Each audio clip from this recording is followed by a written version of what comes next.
All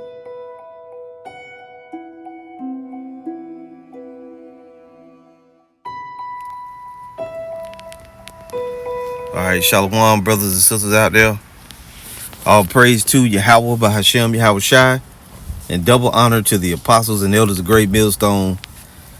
And this is going to be entitled, this is the news of the day. All right, this is going to be entitled, I don't know exactly what I'm going to call it, but it's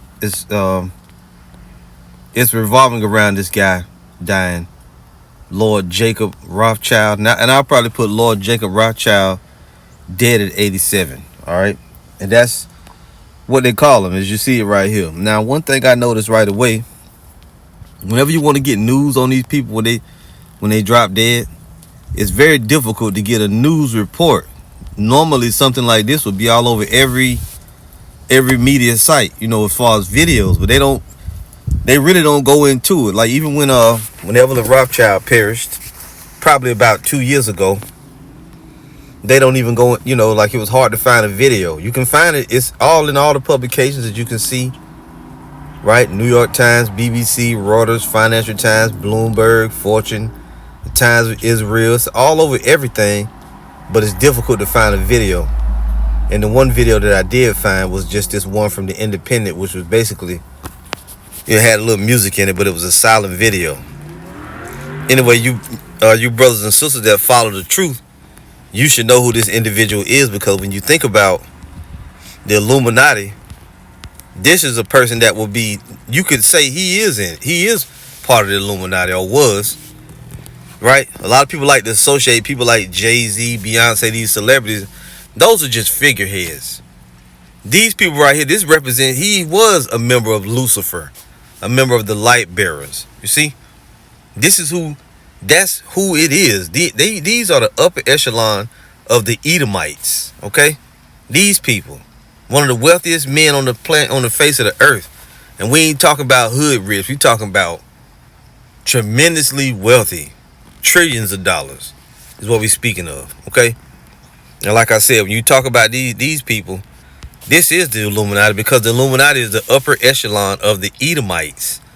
This is who the Lord talks about. So now that he's transitioned and perished from this world, he's in the spiritual realm, and then you heard the apostles going into it and all of that. All right, these people are, doggone it, just bear with me here. These people are Lucifer, like I said. And I had a few scriptures I want to read. And I ain't going to go into, no big long dissertation about it, but I'm going to just read to you here. This is James 5.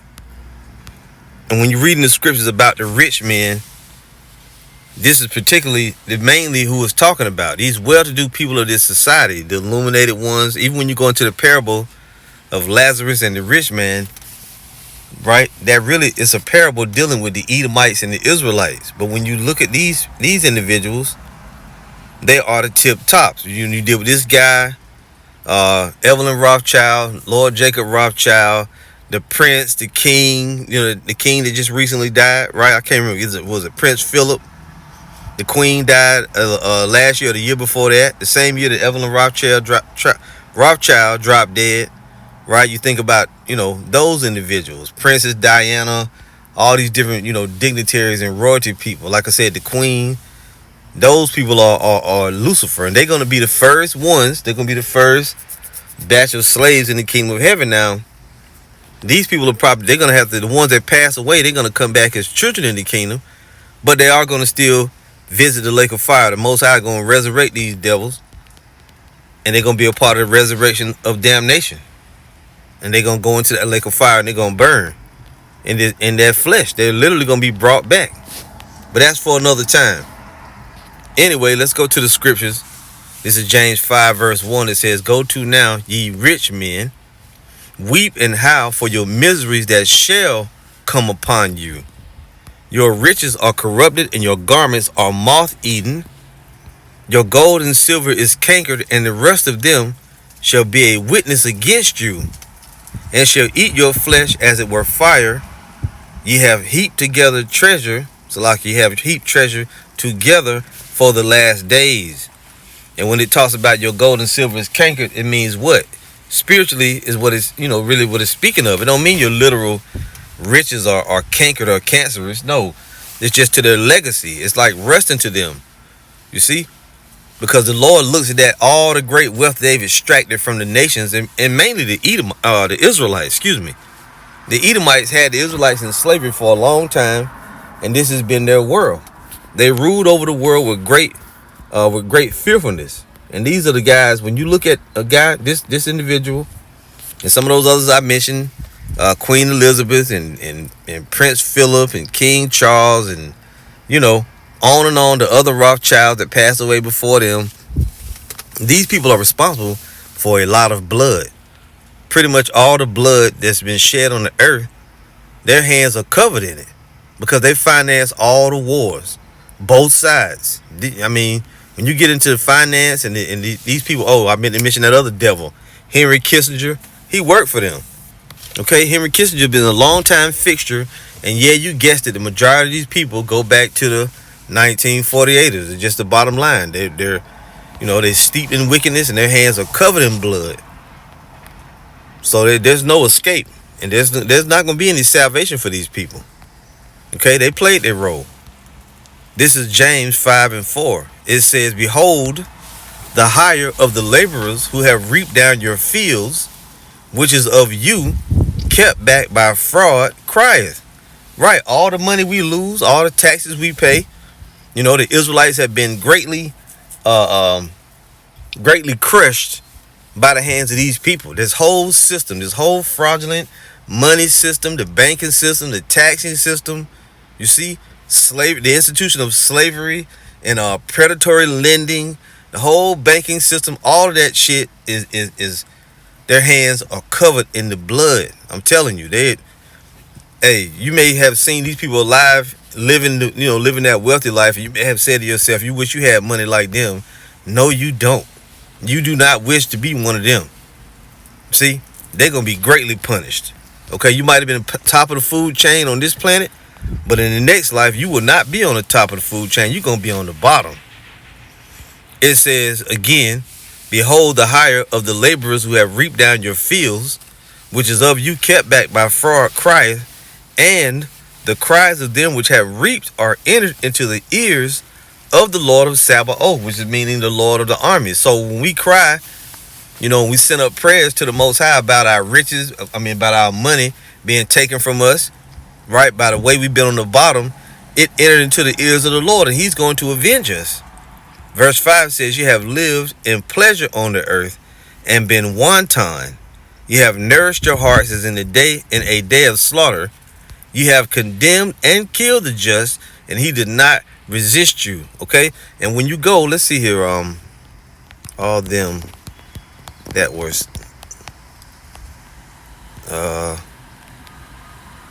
just bear with me here upon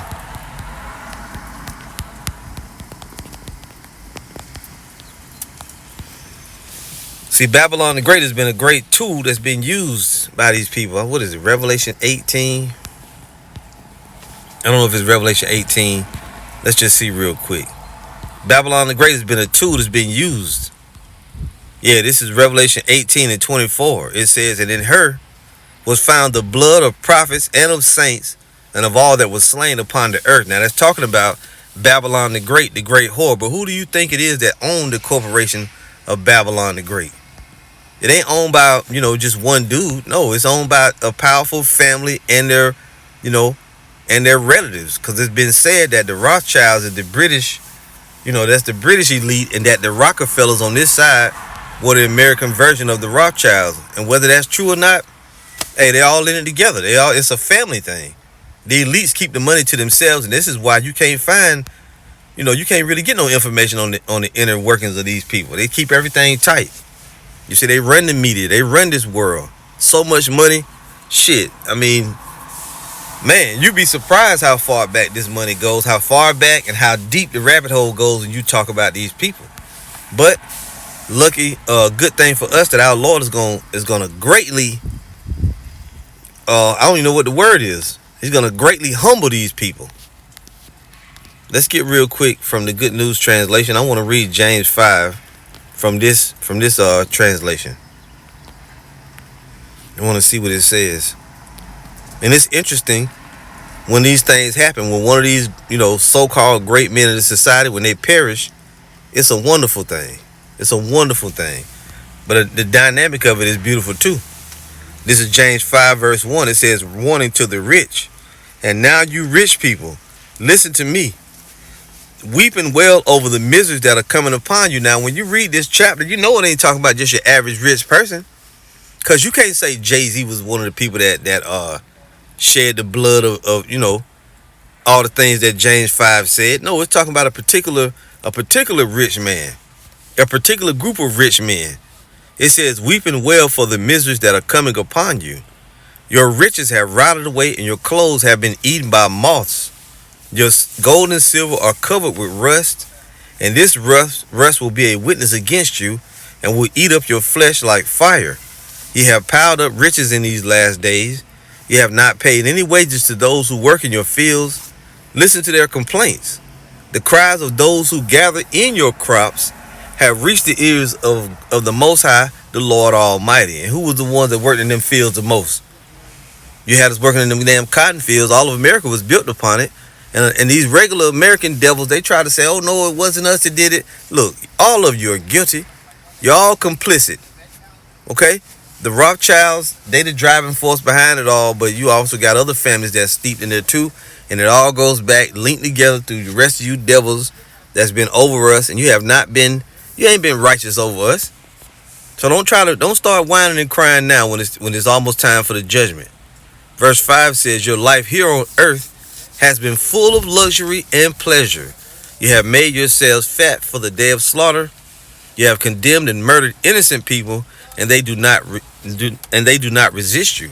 All right, and those innocent people that you murdered, which they wasn't really innocent, but compared to you devils, they were innocent, which is what? The Israelites. Now, when you read the parable of Lazarus and the rich man, it's talking about the Israelites and the Edomites. The rich man represents the Edomites, and the poor man represents the Israelites.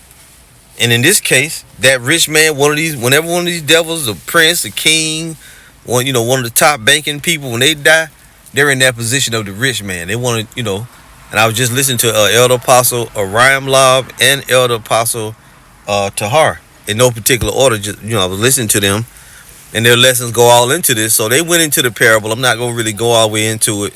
I want to read just a few lines. Luke 16:19. There was a certain rich man, which was clothed in purple and fine linen, and fared sumptuously every day. Now this purple represents royalty.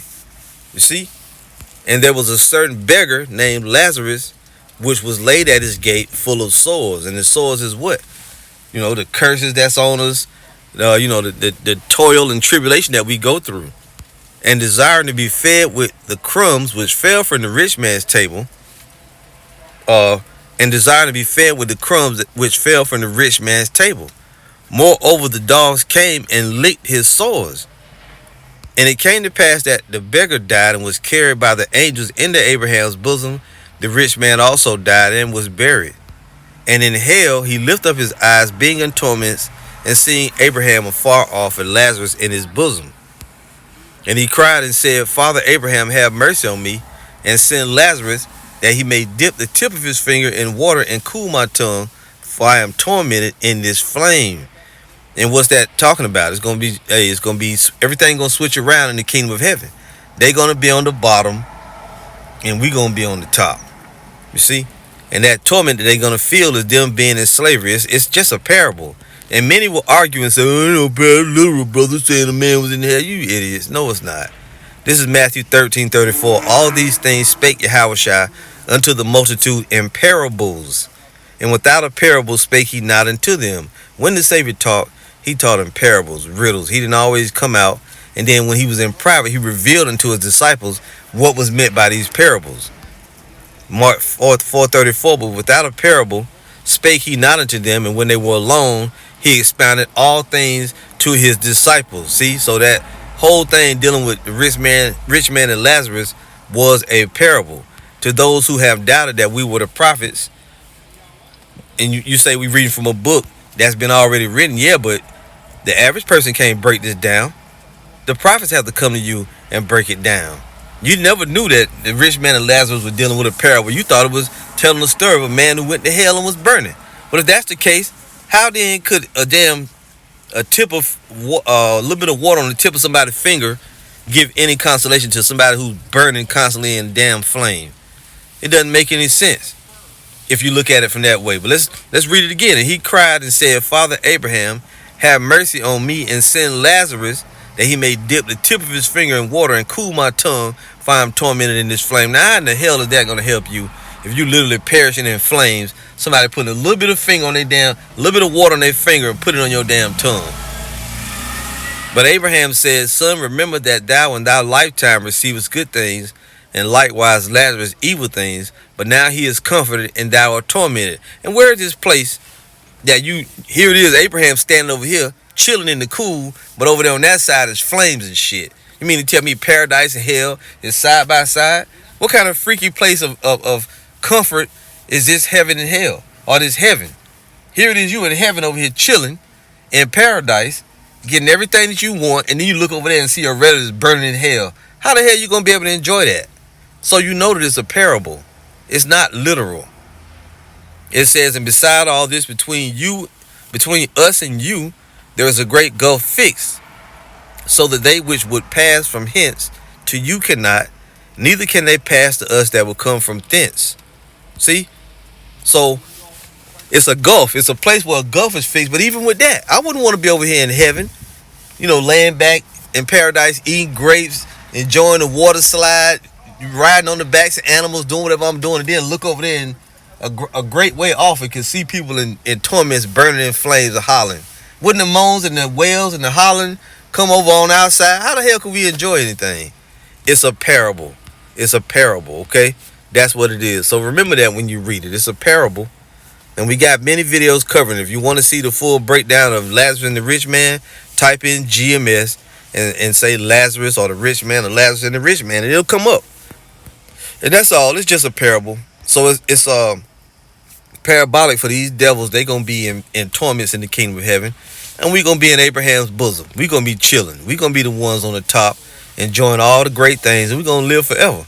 And these people, this guy, he's going to come back. He's going to be a slave in the kingdom. Him, what's that dude name? His brother Evelyn Rothschild, Henry Kissinger, Queen Elizabeth, Prince Philip, Princess Diana, all the rest of these kings, all the rest of these kings and queens, and not just the Edomites, but from all nations, but particularly we talking about these devils in this video. And I mean, that's pretty much all I'm going to read. I ain't going to read no more. I'll leave it right there. All right. This has been Lord Jacob Rothschild, dead at 87. All praise to Yahweh, Bahashem, Yahweh Shai, and double honor to the apostles and elders of Great Millstone. Shalom.